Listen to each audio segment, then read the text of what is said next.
so what happened is somebody at Western said, can we do Inuit art?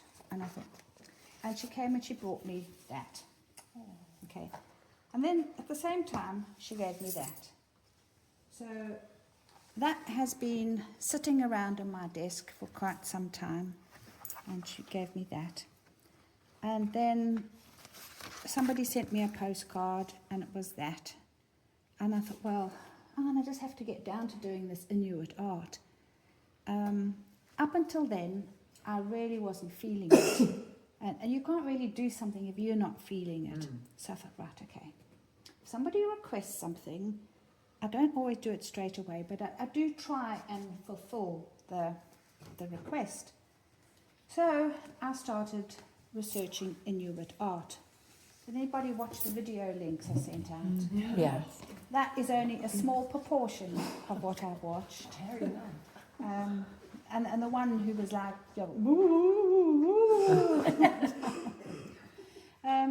so I don't remember a lot. And what I've done is I have sort of created Inuit art à la Sioux. So it's a process that we can sort of do within 3 weeks. I'm seeing it as a 3-week project. We could do a whole year on it and still not run out of ideas.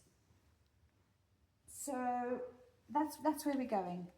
Now, in doing this, when I was at school, the Eskimos lived in Greenland and lived in igloos and wore bears' furs, okay? And that was a sum total of my knowledge of the Eskimos. Well, I now know that Inuit refers to anybody who lives on the east coast, west coast of Canada, Alaska, Greenland, and Russia. So the Inuit people are made up of this great big conglomeration of people, which was new to me. And they're also made up, obviously, of different tribes, or like salt. There's one that I can never, it's Sea Coast Salish or something. And they all have slightly different art forms. A lot of them are carvings, and they have changed over time and become to be put down on trees and fabric and more lately paper. If you look up contemporary Inuit art, there is some really abstract art around. And I thought, we're not going down that route.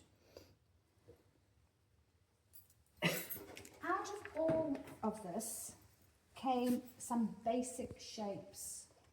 So I thought, right, okay, we're going to stick to the basic shapes, because everything they do is formed from one big shape, basic shapes. So the same as I always say, big shapes, smallest, the concept is exactly the same.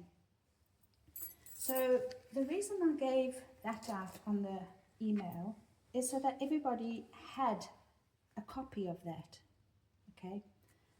They don't always have to be filled in, but I thought today we would have a play at actually forming these shapes. Now, when I first started doing these shapes, I'm going to show you, my hand, it just didn't work, which is why I thought, right, if we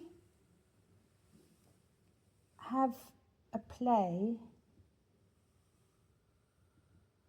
Okay, so that is a basic U shape. So there are a lot of U shapes, and they form different things, and they can also be used upside down. That one there is actually has been cut off, but it's basically, you see how I've started with the big shape, and it's a U within a U. Now, they are also very much on rounded corners, because rounded corners mean unity. So they are very, I know that's a point, but it's the rounded corners that we're looking for. And we're also looking for a variety of widths. So they're not all the same width. So that's, if you were seeing that as black or coloured, that is wider than that. Okay, so it's a variety of widths. Now the first one I did a good while ago, I hadn't learned that yet, but I can still change it.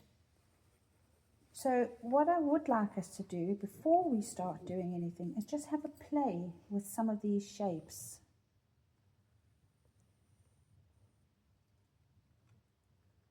Because they're not all as easy as they seem. It is easier with a fatter pencil than a thin one. So those are your basic S shapes. These are your those are your U shapes.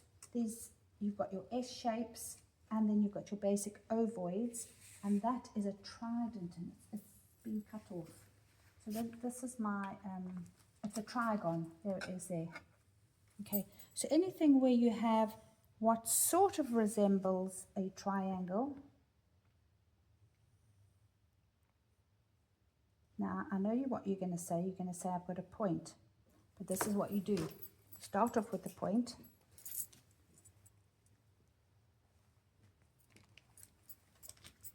And I could have drawn it round.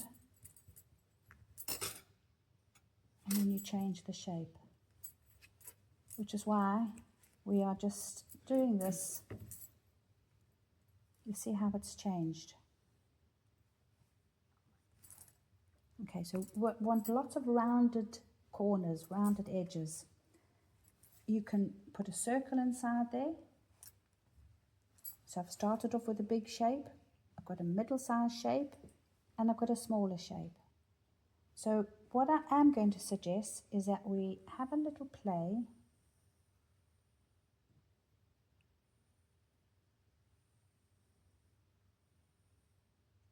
I did bring some circle stencils, so if anybody wants to borrow one. You know me and my circles.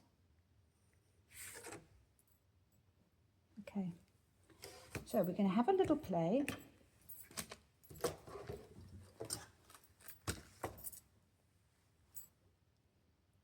I'm just trying to think whether to let you go and have a play. I think let's go and have a little play first and then come back again. And I'll show you where we're going to, because what we're going to do is we're going to use these shapes and we're going to end up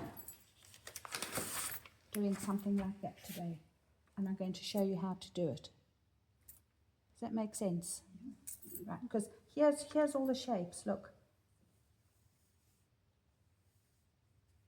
There's the U, or there's the U, there's the U, there's the U. Looks a bit like Mary art as well, so particularly well, yeah, you got the picture. Aboriginal, and it's all part of the same. It is all very, and in fact, when you're looking on the internet, you suddenly realise, hang on, that's not Inuit, and you've gone on to Aboriginal, because it is all linked. So, for the first, what's the time? Half an hour. Let's just have a play with these shapes. Just how to draw them, or combinations of them together. Just how to draw them, and then combinations. So just see how creative you can be. Can you make an eye?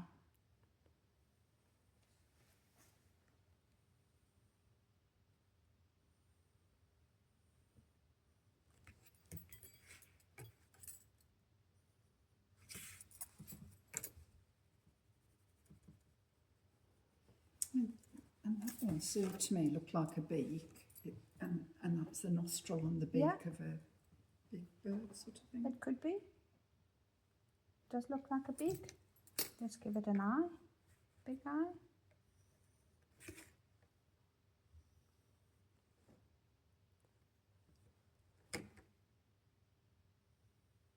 Drawn it the wrong way around, but anyway. Okay, so that's what we're going to do. Once we've got the feel for these shapes, we're going to move on. Does that make sense? Mm-hmm.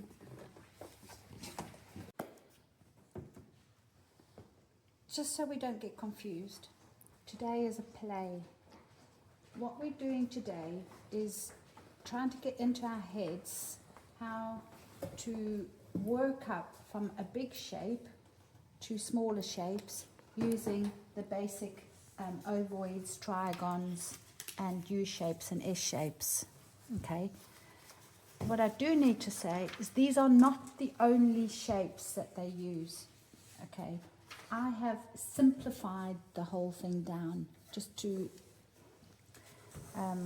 to make it easier, really, because we could do this for a year, as I think I've already said. And one of the videos said it took him 20 years to learn how to do it. So we are squashing 20 years into 3 weeks. Okay, so next week and the week thereafter, you are going to do your own creation. So while today is very much step by step, monkey say, monkey do, whatever you learn today, you are going to put into your own painting and use anything else that comes out of your head. I'm not going to tell you what to do. I've cut these out and stuck them in my sketchbook, which we've all got. Yes. Yes. Okay. And which we should be sticking things in all the time. No, I know. That's why I brought it on purpose. But if you look at that fishy bush, you can very definitely see the shapes that we've been talking about today. You can see it in that one. You can see it in that eagle. Okay, that's gone off a bit. So next week, what we are going to do is we are going to think of our spirit animal. I was going to do a whole thing on what are our spirit animals, but we are not Inuits. So what I will say is, what is your favourite animal? Now, if you were an Inuit, obviously your animal would have something to do with your environment. It would be a caribou, a seal, a polar bear, a salmon, something that you can eat, something that you can use the skin, something that you can use the bone, something you can use the sinews. So every bit of that animal would be used. Okay, so if you think of your spirit animal, an animal that means a lot to you, and it can't be Jensen. It doesn't have to be a North American animal. I'm not going to say that. But we are going to create our own picture, okay? Now, I did this, as I said, a while ago, and I'm going to show it to you because it's my start. I have also now started another one. So this was my first thing, and I've used those shapes in it. I then decided to incorporate something else that I've been looking at, and it came as a result of a visit to the Wolverhampton Art Gallery, where we saw a painting, or was a drawing, and it had Semitic art, Semitic writing. Now, one of the trading cards was about Semitic writing. It's one of those words that I can't remember. Now, generally, Semitic writing is gibberish, but I've changed it because it is my painting, and I've made it read something. So if you chose to, you could read it, and it basically says, life cycle, the salmon fighting against the force of the rabbits, laying eggs for the next year. And that became my thing, because that is the meaning of the salmon to the Inuits. Obviously, the salmon didn't come up the rapids, they didn't lay the eggs for more baby salmons, then the life cycle would be broken and they wouldn't have the salmon as food. Now, when I did this, I thought, okay, it's okay, but it was my first attempt. And then I carried on basically watching YouTube videos, and I realized that one of the big things is this thin and thick and a variety of marks or of black lines, because everything seems to be outlined in black. So I took this and I thought, well, how can I change it? So just to show you the importance of the difference in line width and shape, I've started creating some differences just by making some thicker. It doesn't just, I've created, you see how I've done, so I'm actually cutting in it. If you can think of a carving, so we're actually carving on our piece of paper. Can you see what that's done to that salmon? It's almost made the salmon start to look round. So if I did the same thing here,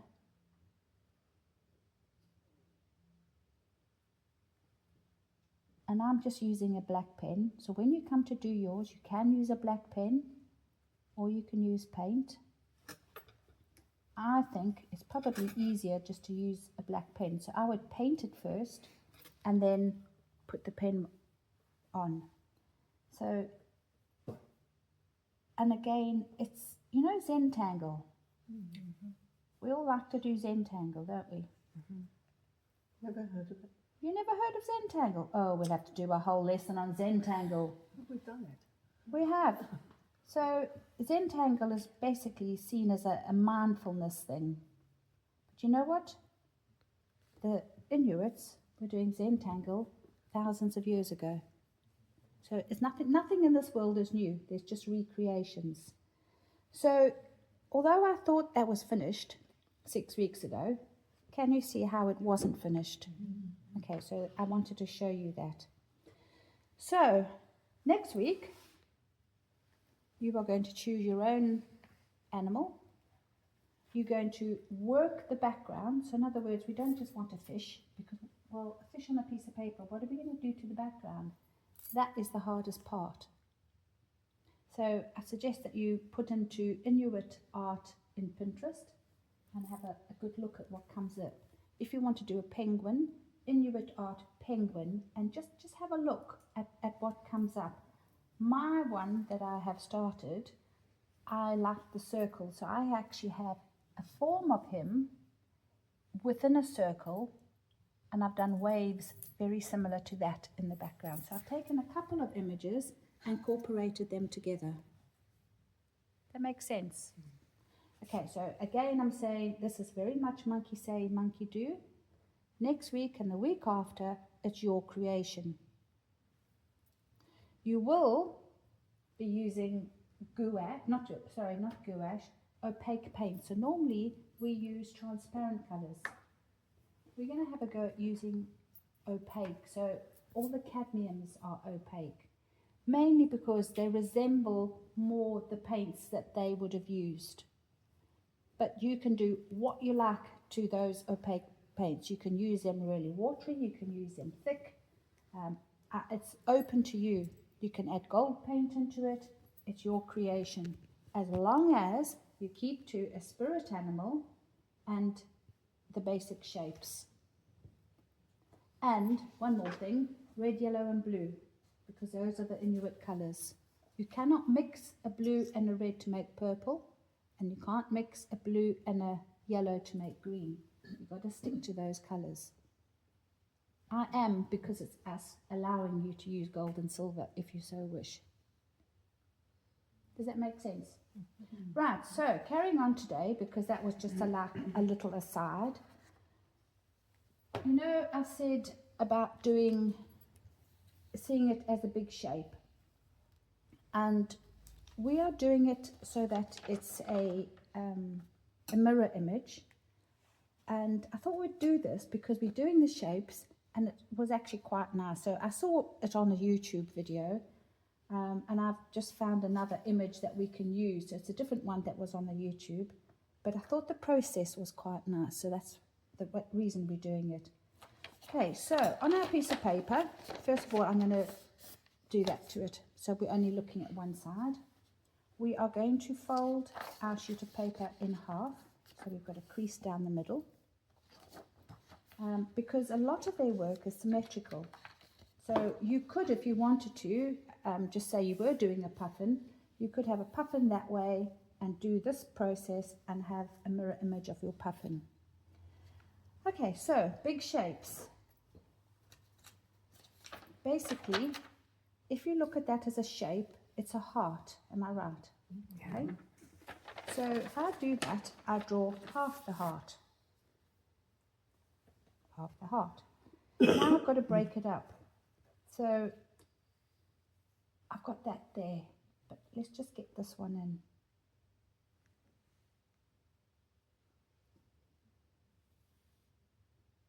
Okay, right, I just put that line in so that I could get that in. So here's my shape. Your ovoid. Yeah, my ovoid. What's this one called? Is it you? I can't see the picture. I think it's No, some sort of not an a U, S it's shape. The triangular thing, whatever it is. Oh, trigon. Doesn't have to be perfect, because actually I should be doing it in a, I'll do it in this because it's a thicker pencil so the video can see it better. As long as this shape is there.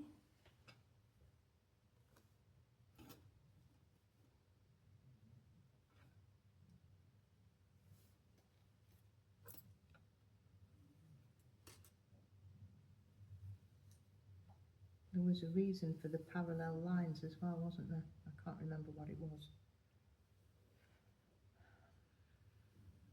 Here's another one of these trigons. And I'll just go that far for now. Okay, so that sort of, can you see where I've sort of done that very, very quickly? And we're going to have a circle in there. And another circle in there. And another one in there. Right. Now, if I look at that, I think, well, hang on, there's something not quite. Let's just, and this is, I want to keep going to my thinner pencil. Okay. That links up there, which means that that's something not right here. Well, I'm going to leave it like that. Anything you don't like, you can rub out. So if I want that in there, if I want that to be straight or bigger, I can rub it out. This is why I don't want that pencil. I'll use that one.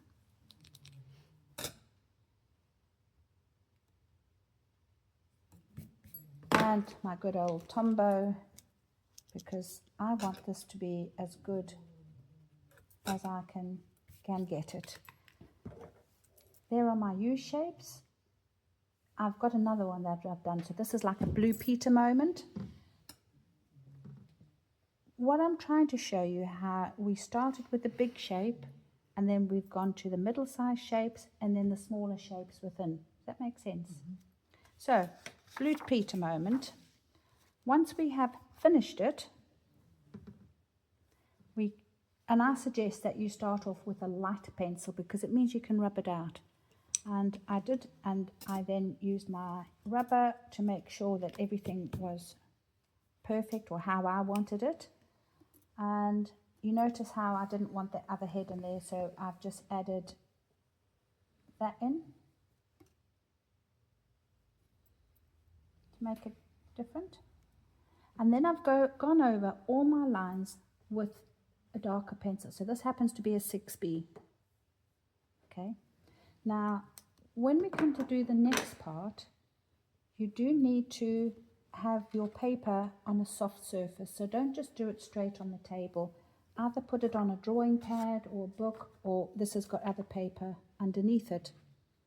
And I haven't done all this, but let's just quickly, just to show you. So what we're going to do is we're going to burnish it so that we get a perfect mirror image. Then you can use the back of a teaspoon or your nails or a ruler,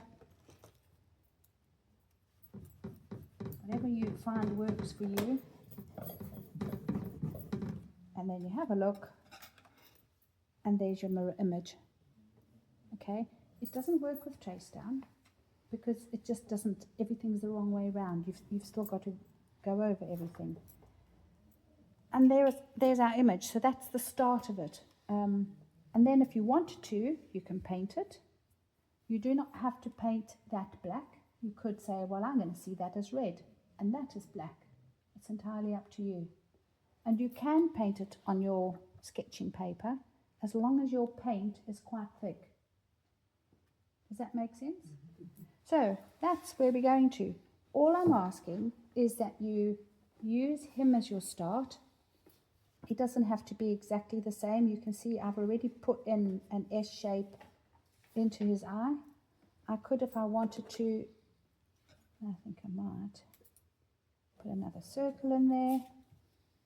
Don't make it too fussy, but that's a concept. So the idea was to use all these shapes so that you get the idea of building something into the shapes. So we're not doing our thing this week, we're just playing with that one. You're playing with this one this week. Okay. Next week and the week thereafter, it's your creation. Makes sense? Yeah. Does that bring us to our final week then? No, we've got one more after that. After that.